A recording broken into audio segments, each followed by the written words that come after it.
Yes. Okay.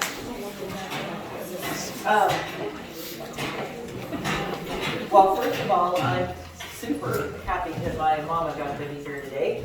She didn't come last year, so I'm excited that she's here today. And I think she just said, what'd you say your sister said, how old you were, Mom? 3 days older. 3 days older than dirt.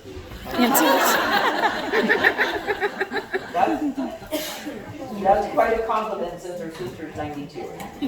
Anyway, so thank you, Carrie, for doing the door prize. Okay, last night we didn't do the greeting from who was from where. So if I missed somebody, please let me know. So we have people from Sheridan, correct? Yay. You guys have been here before, though, haven't you? Okay. And then we have people from Casper.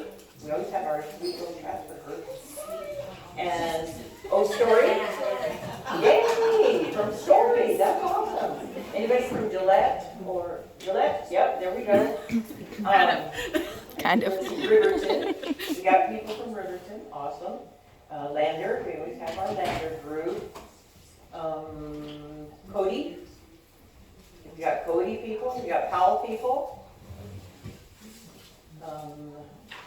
Who did I miss? Worland. Worland. Okay, did I miss somebody? Okay, awesome. You guys, you make this retreat what it is. Thank you. Thank you for being here. It bless you.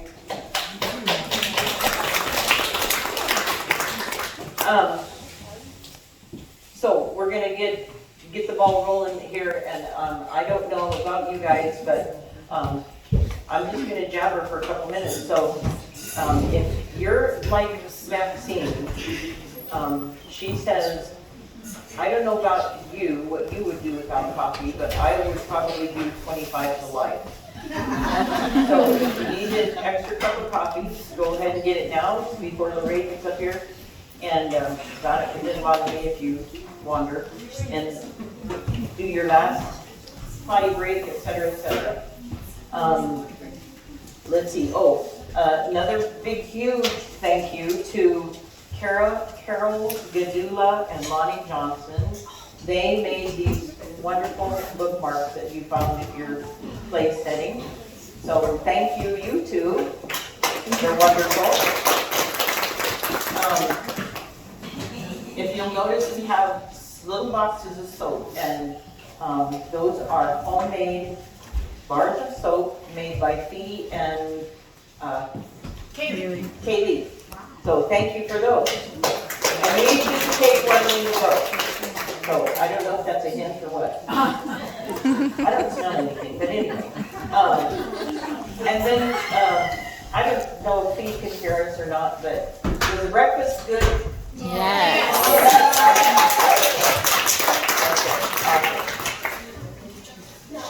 Okay, I have just a little poem I want to read, and then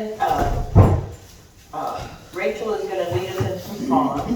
This poem was written by a lady that wrote this book. It's called A Sunshine in Saddle. And I know one of the gals was Torrington, I can't remember. Right there she is.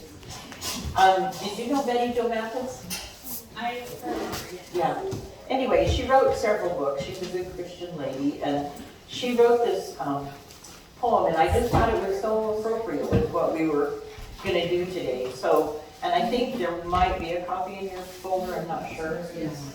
But it's called Those Women in the Bible. It says, were women in the Bible real? Did they laugh and weep and feel? Did they ever hedge or doubt? Get frustrated, cry, and shout? Or were they always sweet and kind to worldly ways, deaf and blind? Or were they sort of obstinate, like some women that I see, who often feel bogged down with guilt? Were they anything like me? Well, Eve was very gullible, and old Sarah laughed in scorn. Rebecca groaned in misery just before her twins were born. Poor Hannah wept in sorrow while Peninnah flaunted babies. But Jochebed was brave and calm. No ifs, no buts, no maybes. Jezebel would paint her face to intimidate the preacher, but Hagar wandered off alone, a poor, rejected creature.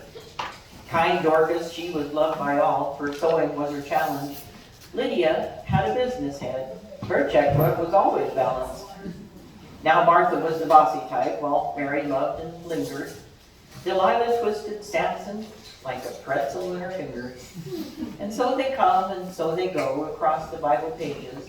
Those women were so much like us, in spite of different ages. God held each one accountable, and he does the same today. No matter when we tread this earth, we're to trust him and obey. He knows each woman personally, knows our framework from the start, understands our foolish fears, all the longings in our heart. So, ladies, now lift up your heads. Those Bible gals were true. If God endured the likes of them, then there's hope for me and you.